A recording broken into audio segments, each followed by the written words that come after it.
Kharkiv, on le rappelle, c'est une ville qui se trouve à seulement 50 km de la Russie. Tout simplement, la première question, est-ce que vous auriez pu partir, vous, avec éventuellement un couloir humanitaire pour vous rendre en Russie, ou est-ce que pour vous, c'est non?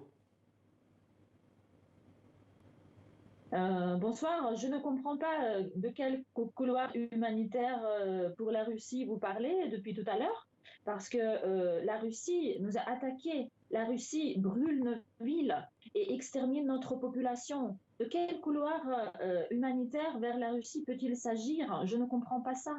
Hmm. Bien sûr que non. Bien sûr que non, on nous tue ici. Les dernières 48 heures, nous vivons sous les bombes à Kharkiv. C'est les bombes que la Russie nous envoie par les avions. Toute la nuit, on entend les bruits des bombardiers au-dessus de nos têtes. De quel couloir humanitaire proposé par la Russie peut-il s'agir?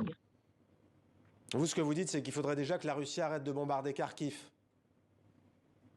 Que la Russie se retire de notre pays. Je ne sais pas ce que cette Russie veut de nous et pourquoi elle extermine mon peuple. C'est Hmm. absolument monstrueux.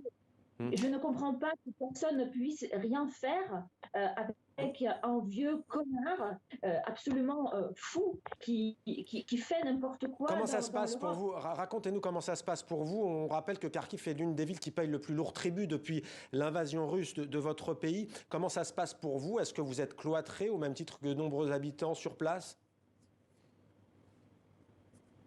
Non, je ne suis pas cloîtrée. Bien sûr que là, maintenant, c'est le couvre-feu et on doit rester à la maison, on ne sort pas. Mais dans la journée, je sors faire les courses, je distribue l'aide humanitaire aux personnes âgées de la cour de mon immeuble. Justement, est-ce qu'il y a Donc, la nourriture? Est-ce qu'il y a l'eau? Quelle est la situation concrète sur place? Est-ce que les vivres commencent à manquer à Kharkiv? ben, ça dépend des quartiers. Si le quartier est bombardé, si l'infrastructure est détruite, il y a bien sûr des coupures d'électricité, d'eau, de chauffage.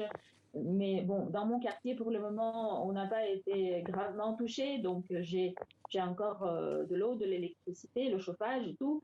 Mais ça dépend fortement des quartiers. Parce que si Hmm. vous avez des immeubles cramés, des cratères de 3 mètres de profondeur dans les cours des immeubles, comment voulez-vous qu'on ne manque de tout ça?